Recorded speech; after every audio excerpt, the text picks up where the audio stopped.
الصلاة والسلام عليك يا رسول الله وعلى آلك وأصحابك يا حبيب الله. الصلاة والسلام عليك يا نبي الله وعلى آلك وأصحابك يا نور الله.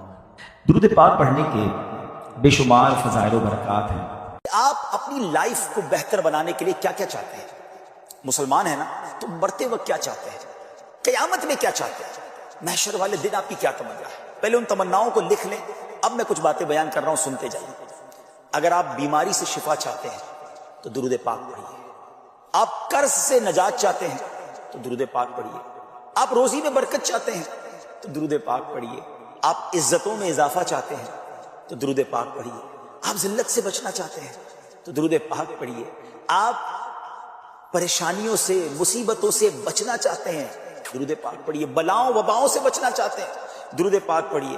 مرتے وقت نبی پاک علیہ السلام کا دیدار کرنا چاہتے ہیں، اور ایسا دیدار کہ آقا علیہ السلام اپنے ہاتھوں سے گویا قبر میں اتار رہے ہیں، تو درود پاک پڑھیے. قبر نور مصطفیٰ صلی اللہ علیہ وسلم سے جگمگا جائے، یہ چاہتے ہیں تو درود پاک پڑھیے. آپ قیامت کے دن نبی پاک علیہ السلام کے ہاتھوں جام کوثر پینا چاہتے ہیں، درود پاک پڑھیے. آقا علیہ السلام کے ساتھ پل صراط سے نبی پاک کی کرم سے گزرنا چاہتے ہیں، درود پاک پڑھیے. اور سنیے، پیارے آقا کے ساتھ جنت میں جانا چاہتے ہیں تو درود پاک پڑھیے. آپ مدینے جانا چاہتے ہیں تو درود پاک پڑھیے. پیارے آقا کی خواب میں زیارت کرنا چاہتے ہیں، درود پاک پڑھیے.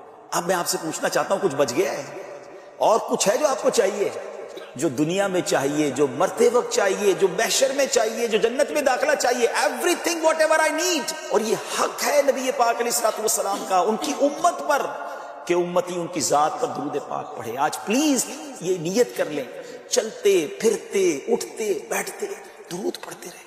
محبت رسول کے عالم میں پڑھیں، زیادہ سے زیادہ پڑھیں.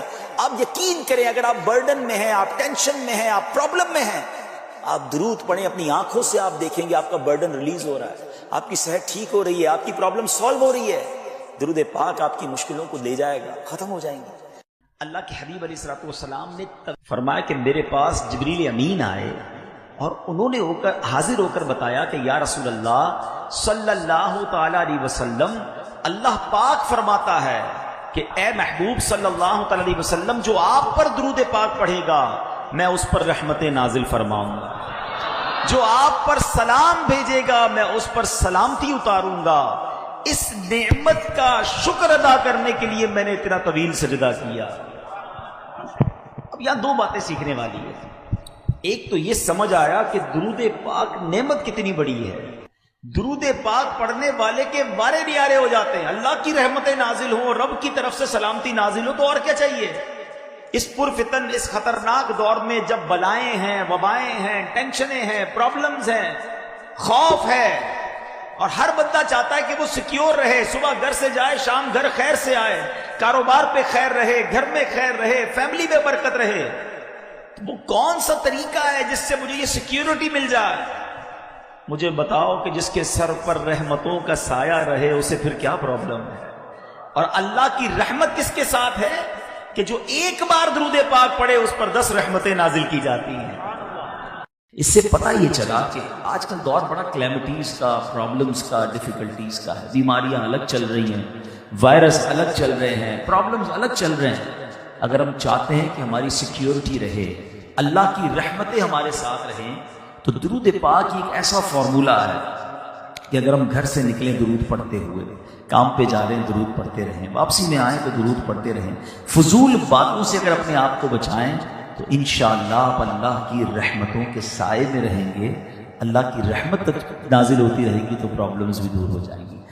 اللہ کریم نے قرآن میں جا بجا احکامات نازل فرمائے ہیں. کبھی نماز کا فرمایا، کبھی زکوٰۃ کا فرمایا. بہت سارے ہمیں شرعی احکامات، آرڈرز ملتے ہیں قرآن سے، مگر کہیں یہ نہیں فرمایا کہ اے ایمان والو میں بھی کرتا ہوں، میرے فرشتے بھی کرتے ہیں اور تم بھی شامل ہو جاؤ. پورے قرآن میں یہ ایک ہی ایسا کام ہے جس کے بارے میں رب فرماتا ہے اے ایمان والو اللہ بھی درود بھیج رہا ہے، اس کے فرشتے بھی درود بھیج رہے ہیں نبی پاک پر، تم بھی درود پڑھنے میں شامل ہو جاؤ. اچھا، یہاں ایک بات سمجھنا بہت ضروری ہے. اللہ کا درود بھیجنا اور ہے، ہمارا اور فرشتوں کا درود بھیجنا اور ہے. اللہ کا درود بھیجنا یہ ہے کہ اللہ رحمت نازل فرماتا ہے، وہ تو خالق ہے نا، مالک ہے، وہ اپنی رحمتیں نازل فرماتا ہے اپنے حبیب علیہ الصلوۃ والسلام پر، اور ہمارا درود بھیجنا یہ ہے کہ ہم دعا کرتے ہیں کہ اے اللہ ہمارے آقا و مولا جناب محمد الرسول اللہ صلی اللہ تعالیٰ علیہ وسلم پر درود بھیج، تو یہ سمجھنا ہے۔ اچھا، اب یہاں ایک اور بڑی خوبصورت بات علماء نے فرمائی کہ حضرت آدم علیہ السلام آپ کو ابو البشر کہا جاتا ہے، آپ کو ایک بڑا کمال کا یوں سمجھیے کہ اعزاز دیا گیا جو اور کسی نبی کو نہیں ملا، کہ تمام فرشتوں نے آپ کو سجدہ کیا، اللہ کے سارے فرشتوں نے آپ کو سجدہ کیا، اور سبحان اللہ یہ شرف آپ کو عطا کیا گیا۔ اب یہاں علماء کہتے ہیں کہ حضرت آدم کو واقعی یہ مقام ملا کہ سارے فرشتوں نے سجدہ کیا، مگر یہ سجدہ ایک ہی بار کیا گیا۔ اور ایک اور تفسیر میں تو یہ بھی لکھا کہ دراصل یہ سجدہ جو تھا نا، حضرت آدم کی پیشانی میں نور مصطفیٰ چمکتا تھا، یہ سجدہ نور مصطفیٰ کو پہنایا گیا تھا، لیکن اس کے باوجود یہ سجدہ ایک بار ہوا۔ اور میرے آقا کی شان یہ ہے کہ صرف فرشتے نہیں، اللہ بھی نبی پاک پر درود بھیج رہا ہے، اور ایک بار نہیں، یہ نہیں کہا قرآن نے کہ اللہ اور اس کے فرشتوں نے ایک بار درود بھیج دیا، اے ایمان والو اب تم درود بھیجو، نہیں۔ تھوڑی سی عربی گرامر جانتے ہیں وہ جانتے ہیں، یہاں لفظ استعمال ہوا یصلون، اس کا مطلب یہ ہے کنٹینیو، مسلسل ہونے والا کام۔ تو سبحان اللہ، یہ اللہ اور اس کے فرشتے مسلسل درود بھیج رہے ہیں، اللہ مسلسل رحمت نازل فرما رہا ہے۔ تو اب سچی بات یہ ہے کہ ہمارے آقا کو ہمارے درود کی حاجت نہیں ہے، جس نبی علیہ الصلوۃ والسلام کی بارگاہ میں خربوں بھی تھوڑے ہیں، ہاں فرشتے کتنے ہیں ہم کاؤنٹ ہی نہیں کر سکتے۔ ہاں یہ خود قرآن میں رب عز و جل نے ایک جگہ خوب ارشاد فرمایا، اللہ فرماتا ہے وما یعلم جنود ربک الا ہوا، اللہ فرماتا ہے اور اللہ اور تیرے رب کے لشکروں کو اس کے علاوہ کوئی نہیں جانتا، اللہ کے لشکروں کو۔ اور پھر فرمایا فرشتے اللہ کا سب سے بڑا لشکر ہے، ساری کائنات میں جو سب سے بڑی کوانٹٹی میں اگر کوئی مخلوق ہے نا تو وہ فرشتے ہیں۔ میں نے پہلے بھی کئی بیانات میں یہ ایک کیلکولیشن بیان کی ہے، آج پھر بیان کرتا ہوں تاکہ ایمان تازہ ہو اور اندازہ ہو کہ میرے آقا پر ہر لمحے ہر آن کتنے درود بھیجے جا رہے ہیں۔ اللہ مجھے بھی درود پاک کثرت سے پڑھنے والا بنائے، آپ کو بھی درود پاک اور زیادہ پڑھنے کی توفیق دے۔ ایک ٹپ بھی دے دیتا ہوں، تقریباً آپ جتنے لوگ ہیں، آپ میں سے کئی لوگوں کو جو واک کرتے ہیں، ٹھیک ہے نا، اپنی صحت کے لیے اچھی چیز ہے، واک کرنی چاہیے، لیکن اگر آپ اپنے واکنگ ٹائم کو درود ٹائم بنا لیں، اپنے واکنگ ٹائم کو ذکر ٹائم بنا لیں، جہاں بھی واک کرتے ہیں، چاہے آپ ٹریڈ مل پہ کرتے ہیں یا کسی پارک میں جا کے کرتے ہیں، جب بھی واک کریں آپ شوز پہنتے ہی ہوں گے، ساتھ ساتھ تسبیح بھی لے لیں، اس واکنگ میں اور کیا کرنا ہے آپ نے۔ لیکن اگر آپ چلتے چلتے درود پڑھ رہے ہیں، اس کے دو فائدے ہوں گے، ایک تو ایک پرٹیکولر اچھی تعداد میں درود آپ پڑھ لیں گے، دوسرا جدھر جدھر چلتے ہوئے جائیں گے وہ ساری جگہ آپ کے درود پڑھنے کی گواہ بن جائے گی۔ کلمہ پاک بھی پڑھ لیں، اللہ کا ذکر بھی کر لیں، کچھ آپ تعداد طے کر لیں گے، اتنی تسبیح میں نے کلمہ پاک کی پڑھنی ہے، سبحان اللہ کی پڑھنی ہے، الحمدللہ کی پڑھنی، درود کی پڑھنی، 30 minutes 40 minutes what ever time جو آپ واک کر رہے ہیں، اگر اس کو درود ٹائم اور ذکر ٹائم بنا لیں۔ آپ سوچیں ہمارے جو اسلاف تھے نا، وہ بڑے کمال کے لوگ تھے، ان کو احساس تھا زندگی کا کہ یہ ایک ایک سانس ایک ایک منٹ کتنا قیمتی ہے۔